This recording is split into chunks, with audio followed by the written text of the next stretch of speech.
कैसे हो दोस्तों। उम्मीद है कि आप सब खैरियत से होंगे। देखिए दोस्तों, ऑलरेडी हमने आपके साथ डिस्कस किया हुआ है गवर्नर जनरल्स ऑफ बंगाल। आज का जो हमारा टॉपिक है वो है गवर्नर जनरल्स ऑफ इंडिया। अब ये टॉपिक बहुत ज़्यादा इंपॉर्टेंट रहने वाला है। चाहे आप जेके पुलिस कांस्टेबल के लिए पढ़ रहे हो, चाहे आप जेके पुलिस सब इंस्पेक्टर के लिए पढ़ रहे हो, या किसी भी एग्जाम के लिए पढ़ रहे हो, तो ये जो टॉपिक है बहुत ही ज़्यादा इंटरेस्टेड होने वाला है। और इस टॉपिक से कम आपको मिलेंगे 4 या 5 क्वेश्चन हर एक एग्जाम में, ठीक है ना। अब हम अपना जो टॉपिक है वो स्टार्ट करते हैं, लेकिन थोड़ा सा मैं बता देना चाहता हूं कि ऑलरेडी जो है हमने governor generals of Bengal cover किया हुआ है। उसमें हमने last governor general of Bengal देखा विलियम बेंटिक, जो यहां पे first governor general of India बन जाते हैं, ठीक है। आगे हम पढ़ेंगे इसको अच्छे से, लेकिन ये जो टॉपिक है हमने इसको एक ट्रिक में आपके लिए जो है रखा है, ताकि आप विद इन 5 to 6 सेकंड्स आप हर एक गवर्नर जनरल को मेमोराइज कर सकते हो विद अ ट्रिक, ठीक है। अब गवर्नर जनरल पहले देखते हैं ऑफ इंडिया के कौन कौन सा है, फिर एक ट्रिक देखते हैं, वो ट्रिक के साथ आपको मैं पढ़ाऊंगा। Got it. अब आगे सुनो, पहला जो गवर्नर जनरल है, गवर्नर जनरल ऑफ इंडिया रहा है, वो है विलियम बेंटिक, ठीक है। उसके बाद चार्ल्स मैटकैफ आए हैं, उसके बाद लॉर्ड ऑकलैंड, उसके बाद लॉर्ड एलन बोरो, उसके बाद लॉर्ड हेडिंग, उसके बाद लॉर्ड डेलहाउस, उसके बाद लॉर्ड कैनिंग। अब इतने सारे नाम, ये सात नाम, या यूं कहे ये 7 governor generals of India 3 second में आप याद कर सकते हो। कैसे? एक ट्रिक के साथ। अब ट्रिक क्या है, ट्रिक को पहले समझते हैं, पहले ट्रिक के जरिए जानते हैं, फिर आगे हम इनकी कंट्रीब्यूशन को अच्छे से समझेंगे। देखो ट्रिक क्या है, अब ट्रिक को अच्छे से याद रखो। यहां पे पहले देखो ट्रिक क्या है। ट्रिक है we met at Ellora and had dal chawal.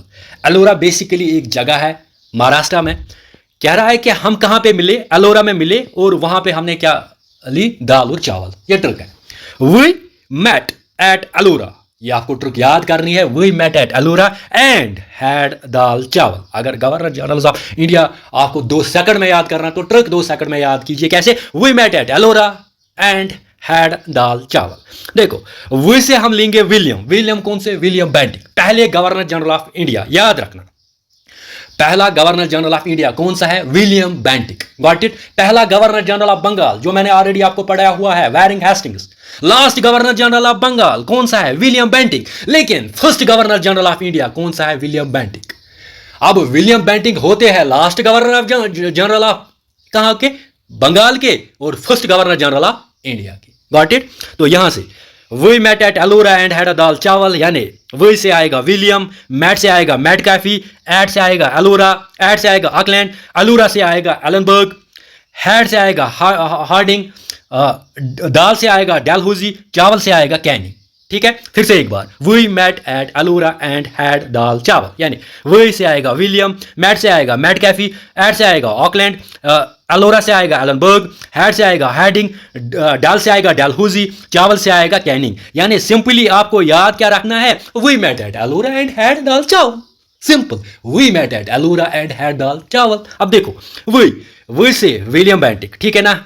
We met से मैटकैफी, ठीक है ना। वी मेट एट से ऑकलैंड, ठीक है। अलोरा से एलनबर्ग, ठीक है।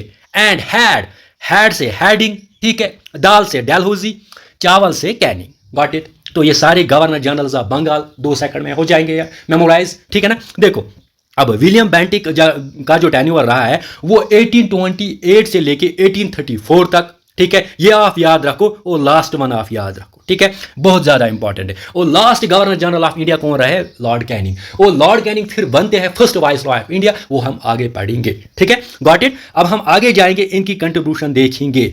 तो सबसे पहले हम शुरुआत करते हैं किसके साथ? विलियम बेंटिक के साथ। लेकिन विलियम बेंटिक शुरुआत करने से पहले मैं ट्रिक को थोड़ा सा फिर से एक बार रिवाइज करता हूं। We met at Ellora and had dal chawal. We means William Bentinck, met means Charles Metcalfe, at means Auckland, Ellora means Ellenborough, and had means Hardinge, फिर dal chawal, dal means Dalhousie, chawal means Canning. तो सिंपल सी ट्रिक है ना। अब हम इनके बारे में एक एक करके पढ़ेंगे आराम से, कि जितने भी गवर्नर जनरल्स ऑफ इंडिया रहे हैं इनकी इंपॉर्टेंट कंट्रीब्यूशन हम देख लेंगे, और इनका टेन्योर हम देख लेंगे, जो कि एग्जामिनेशन पॉइंट ऑफ व्यू बहुत ज्यादा इंपॉर्टेंट है, ठीक है ना। तो विलियम बेंटिक से स्टार्ट करते हैं। Let's start. अब यहाँ शुरुआत करेंगे हम विलियम बेंटिक के साथ। अब विलियम बेंटिक यहाँ पे आप देख रहे हो पिक्चर्स में, ये जी है हमारे भाई साहब विलियम बेंटिक। अब विलियम बेंटिक की क्या इंपॉर्टेंट कंट्रीब्यूशन रहेंगे वो हम देखेंगे। सबसे पहले अगर हम बात करेंगे विलियम बेंटिक की, ऑलरेडी मैंने बोला 1828 से 1834 किसका पीरियड रहा है, William Bentinck as a governor general of India, यानी यूं कहे first governor general of India. First governor general of India कौन रहे हैं, विलियम बेंटिक। ठीक है, अब विलियम बेंटिक के बारे में थोड़ा सा जान लेते हैं कि इंपॉर्टेंट क्या है from examination point of view. जो इंपॉर्टेंट है वही हम जान लेंगे। देखो, विलियम बेंटिक से पहले किसी भी गवर्नर जनरल ने इंडिया के सोशल प्रॉब्लम्स को टैकल करने की हिम्मत नहीं की। विलियम बेंटिक पहले ऐसे गवर्नर जो सोशल इवल्स के अगेंस्ट लॉ पास करते हैं। ठीक है, अब आप लोगों को पता है यहां तो हमने कहा है कि नून फॉर सोशल रिफॉर्म्स, तो पहले ऐसी शख्सियत जो सोशल इवल्स यानी समाजी बुराई जो थी ना इंडिया में, भारत में उस वक्त, उनके खिलाफ लॉ पास करते हैं कौन भाई साहब, हमारी विलियम बेंटिक। इसीलिए विलियम बेंटिक को कहा जाता है नून फॉर सोशल रिफॉर्म्स। ठीक है, अब ये तो आपने जाना कि first governor general of India रहे हैं कौन, विलियम बेंटिक। वो साथ ही साथ क्या जाना कि ये इसकी एक इंपॉर्टेंट कंट्रीब्यूशन रही है किसमें, सोशल रिफॉर्म। देखो होता क्या है, होता है ये है कि 1829 में, एग्जैक्ट याद रखो आप, 1829 में ये सती सिस्टम को खत्म करता है। सती सिस्टम एक वबा थी, सती सिस्टम एक बुराई थी। देखो होता क्या, इंडिया में अगर हम बात करेंगे, इंडिया में सती सिस्टम था। सती सिस्टम के हिसाब से अगर कोई भी हस्बैंड मर जाता था ना, कि मर जाता था, कोई भी आदमी मर जाता था, तो उसकी जो बीवी है उसको भी जलाया जाता था। देखो हिंदू प्रैक्टिस में हम देखेंगे कि जब कोई भी मर जाता है तो ओवसली उसको जलाया जाता है।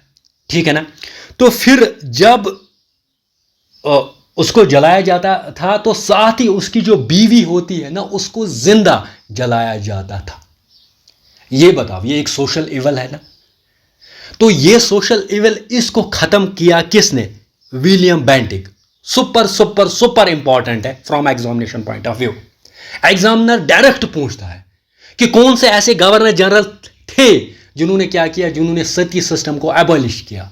कौन से थे, विलियम बेंटिक थी। तो सती सिस्टम आपको पता है, तो सती सिस्टम को किसने खत्म किया, अब यहां पे विलियम बेंटिक ने। कब, 1829 में, 1829 में। Got it. आगे जाएंगे, आगे दूसरा है suppression of thugs. Suppression of thugs. अब देखो ठग क्या थे, ठग थे एक group of heredity killers and looters. ये किलर्स थे या यूं कहे लूटर्स थे। कौन, ठग्स, जो टारगेट करते थे इनोसेंट ट्रैवलर्स को। कौन, ठग्स। इन ठग्स को इसने सप्रेस किया। सप्रेस कैसे की, इसने इनको कैसे सप्रेस किया, इसने क्या किया, 1500 ठग्स को सजाई मौत दी। किसने, विलियम बेंटिक ने। ठीक है ना, तो ठग सिस्टम जो है वो भी किसने खत्म किया, इसी विलियम बेंटिक ने। Got it. तीसरी बात यह है कि father of modern western education in India. अगर हम वेस्टर्न एजुकेशन इन इंडिया की बात करेंगे ना, तो उसके फादर जो है किसको कहा जाता है, विलियम बेंटिक को फादर कहा जाता है, father of modern western education. जो वेस्टर्न एजुकेशन जो लाई है ना इंडिया में, वो किसने लाई है, उसकी इंपॉर्टेंट कंट्रीब्यूशन किसको वो लाया है, वो वेस्टर्न एजुकेशन जो है वो लाया है विलियम बेंटिक ने। कैसे, मैं समझाता हूं। देखो विलियम बेंटिक जब आते हैं, जब गवर्नर जनरल बन जाते हैं, तो इसी के पीरियड में यहां पे आते हैं लॉर्ड मैकाले, जिसको फादर ऑफ इंग्लिश भी कहा जाता है। लॉर्ड मैकाले को कहा जाता है फादर ऑफ इंग्लिश। ठीक है, ये लॉर्ड मैकाले जब आते हैं ना, ये 1835 में क्या करते हैं, Macaulay's minute of education, Macaulay's minutes of education देते हैं। तो इसीलिए उससे क्या होता है, जो वेस्टर्न एजुकेशन होता है ना इंडिया में, उसको प्रमोट, उसको ज़्यादा से ज़्यादा कैसे प्रमोट हो जाए वेस्टर्न एजुकेशन, उसमें स्ट्रेस दिया जाता है।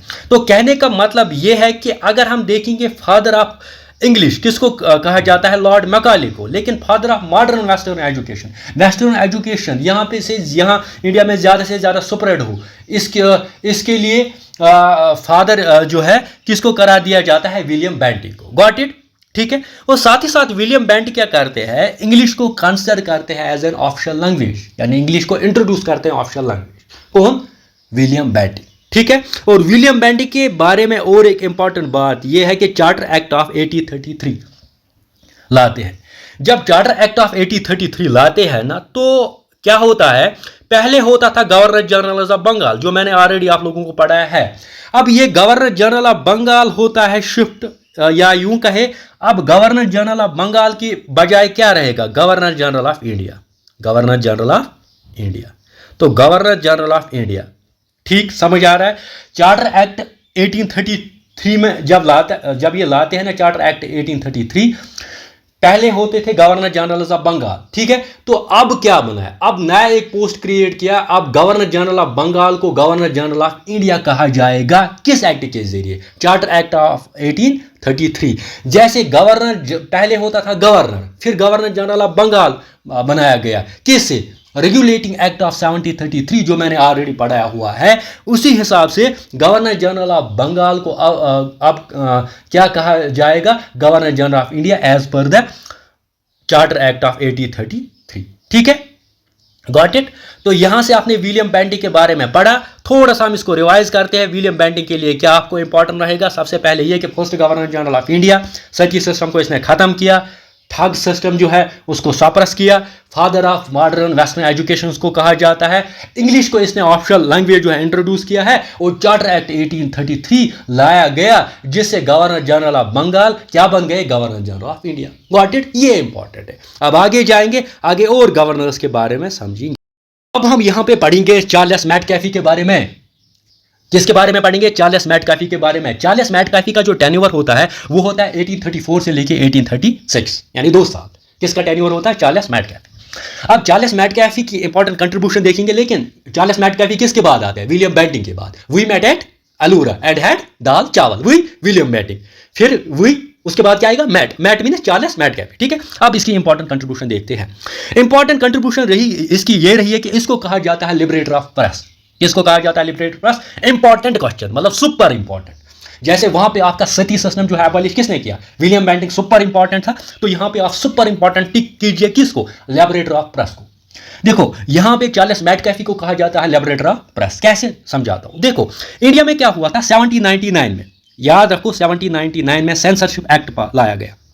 क्या लाया गया? Censorship act. सेंसरशिप एक्ट जब लाया गया 1799 में, तो उस एक्ट के हिसाब से क्या होता था? कोई भी न्यूज़ ब्रिटिश गवर्नमेंट के खिलाफ पब्लिश नहीं की जा सकती थी। यानी अगर कोई भी चाहेगा कि उस वक्त रिस्ट्रिक्शंस थी कि आप ब्रिटिश गवर्नमेंट के खिलाफ न्यूज़ जो है वो पब्लिश नहीं कर सकते थे। वो कौन सा एक्ट था? As per censorship act 1799। ठीक है। तो 1799 सेंसरशिप एक्ट के हिसाब से आप ब्रिटिश गवर्नमेंट के खिलाफ कोई भी क्या कर सकते थे? आप ब्रिटिश गवर्नमेंट के खिलाफ कोई भी न्यूज़ जो है वो पब्लिश नहीं कर सकते थे। ठीक है। उसके बाद और एक एक्ट आया था 1823 में, लाइसेंसिंग एक्ट। क्या आया था? Licensing act. पहले क्या आया था? पहले आया था सेंसरशिप एक्ट 1799 में, उसके बाद लाइसेंसिंग एक्ट। अब ये लाइसेंसिंग एक्ट जब लाया गया ना, तो 1823 में, इसके हिसाब से आप अगर आपको कुछ भी पब्लिश करना होगा ना, तो उसके लिए आपको पहले क्या करना पड़ेगा? आपको लाइसेंस लानी पड़ेगी। लाइसेंसिंग मीन्स आपको लाइसेंस लानी पड़ेगी, तभी आप पब्लिश कर सकते हो न्यूज़पेपर्स में। तो ब्रिटिश गवर्नमेंट तो पहले उनको लाइसेंस ही नहीं प्रोवाइड करती थी जो ब्रिटिश गवर्नमेंट के खिलाफ कुछ भी बोलेगा। ठीक है ना। अब ये जो 2 एक्ट्स थे ना, इससे क्या था? इससे अगर आप देखोगे प्रेस पे कोई फ्रीडम नहीं थी। यानी प्रेस को लिबरलाइज करने के लिए अब चार्ल्स मैटकैफी क्या करते हैं? ये एक एक्ट लाते हैं जिसका नाम होता है प्रेस एक्ट। क्या होता है?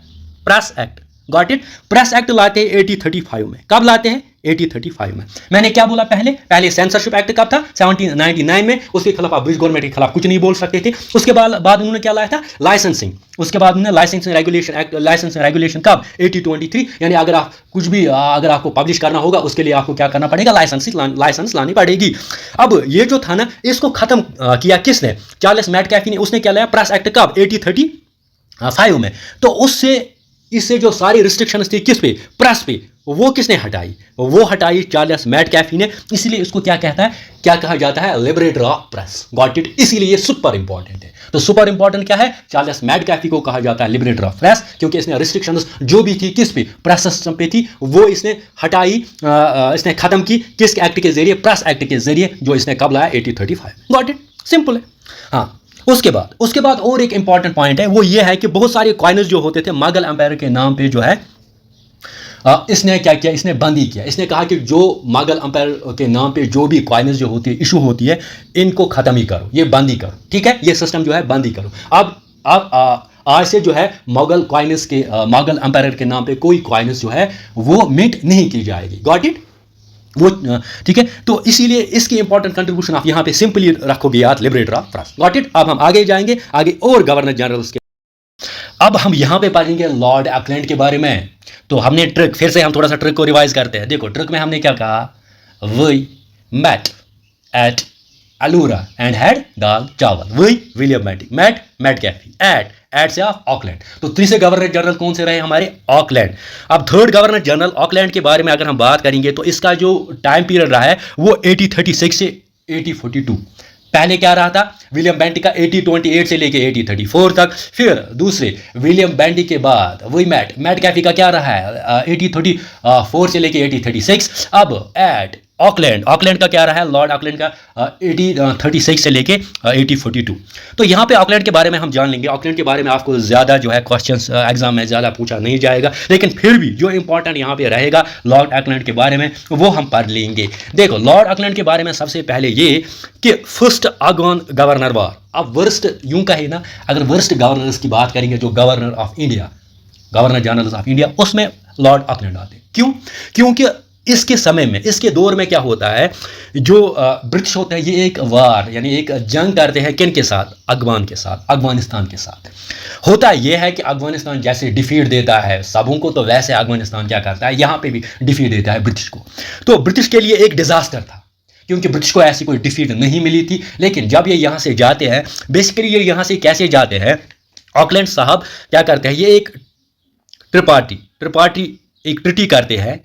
एक ट्रिटी होती है किसकी, ऑकलैंड की, ऑकलैंड गवर्नर जनरल की। ये मिल जाते हैं रंजीत सिंह के साथ और शाह शुजा के साथ, और जाते हैं कहाँ पे, अफगानिस्तान को हमला करने के लिए, ठीक है। लेकिन वहाँ से होते हैं शाह महमूद, दोस्त महमूद। कौन से होते हैं वहाँ पे, दोस्त महमूद जो होते हैं बादशाह कहाँ के, अफगानिस्तान के। तो वो डिफीट देते हैं किसको, इस लॉर्ड ऑकलैंड को। तो ये एक डिजास्टर होता है किसके लिए, लॉर्ड ऑकलैंड के लिए। लॉर्ड ऑकलैंड अगर आप याद रखोगे तो किसके लिए याद रखोगे, फर्स्ट अफगान वार जो हुआ है वो किसके पीरियड में हुआ, लॉर्ड ऑकलैंड के पीरियड में हुआ है, ठीक है। Got it. और साथ ही साथ ये एक ट्रिटी करते हैं किन के साथ, ट्रिटी विद सिक्स के साथ एक ट्रिटी करते हैं। उसके लिए भी इंपॉर्टेंट है, लेकिन मोस्ट इंपॉर्टेंट अगर याद रहे, अगर आ जाएगा एग्जाम में, वो यही कि first war with Afghan, who was the following governors who started the war with Afghan, ठीक है ना, अफगानिस्तान। तो वहां से आपको सिंपली लॉर्ड ऑकलैंड के बारे में याद रखना है, और ज़्यादा इसके बारे में नहीं पूछा जाता है, जो भी प्रीवियस ये पेपर्स को देख के मैं कह रहा हूँ, ठीक है। Got it. अब ये थे हमारे लॉर्ड ऑकलैंड साहब। हम आगे जाएंगे, आगे पढ़ेंगे लॉर्ड एलनबर्ग।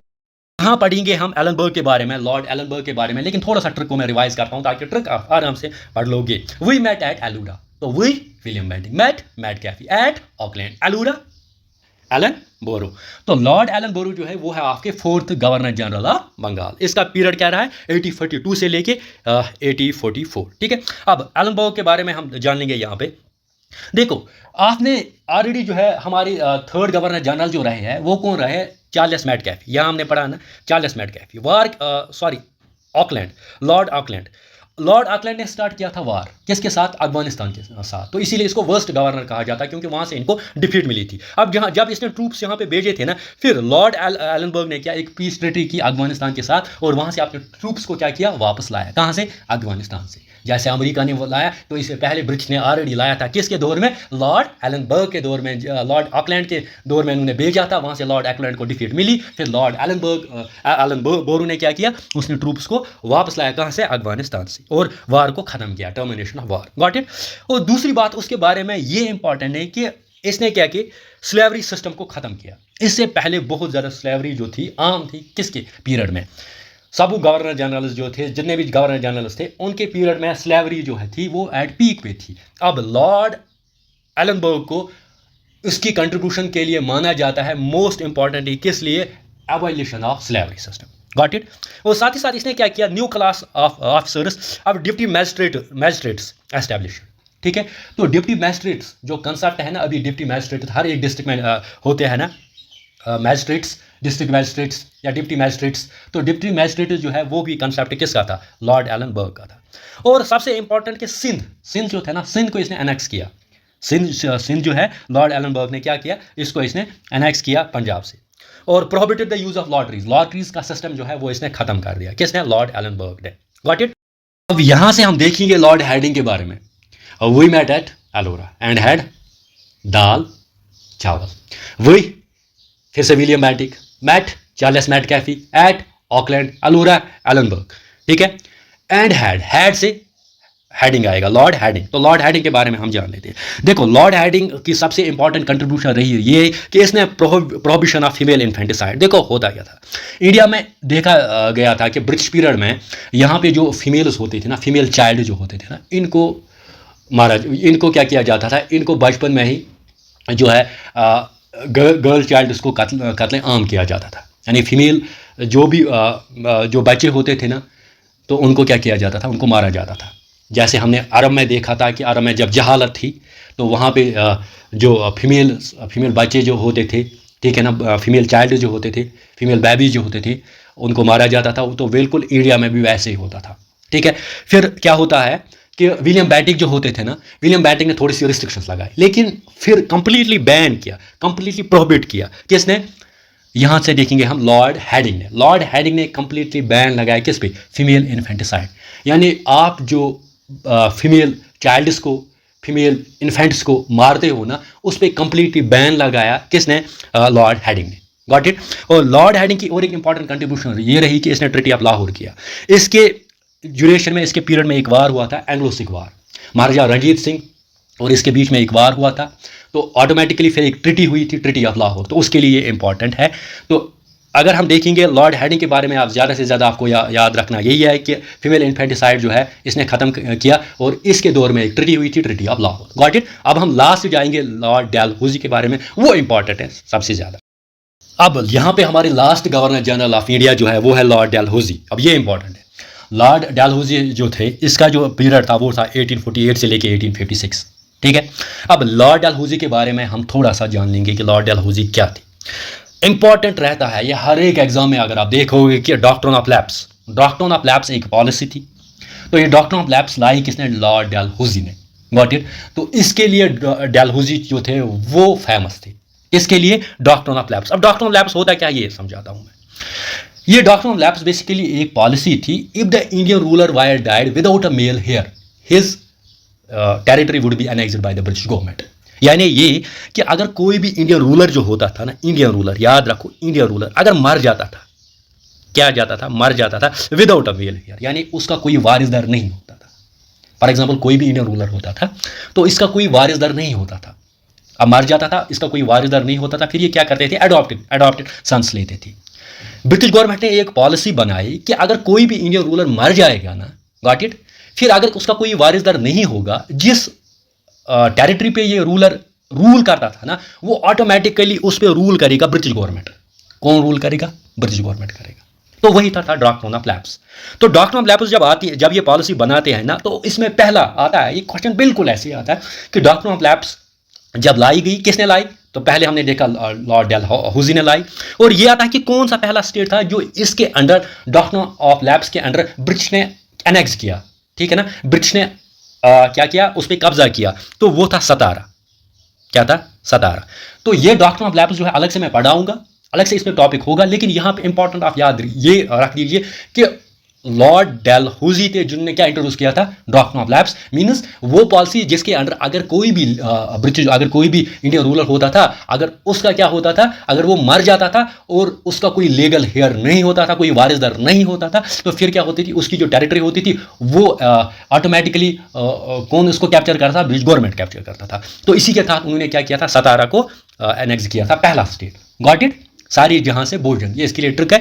ठीक है, अब यहाँ पे इसके बारे में और जान लेते हैं लॉर्ड डलहौजी के बारे में। अगर यहाँ पे इसके आप फेस को देखोगे तो ये एक बच्चा सा लग रहा है ना, तो हाँ बिल्कुल। अब यंगेस्ट इंडियन गवर्नर जनरल, अगर ये कल क्वेश्चन एग्जाम में आएगा कि यंगेस्ट इंडियन गवर्नर जनरल कौन रहे, वो रहे डलहौजी, यानी यंगेस्ट गवर्नर जनरल। पिक्चर से ही आपको लग रहा है कि यंगेस्ट यही है। Got it.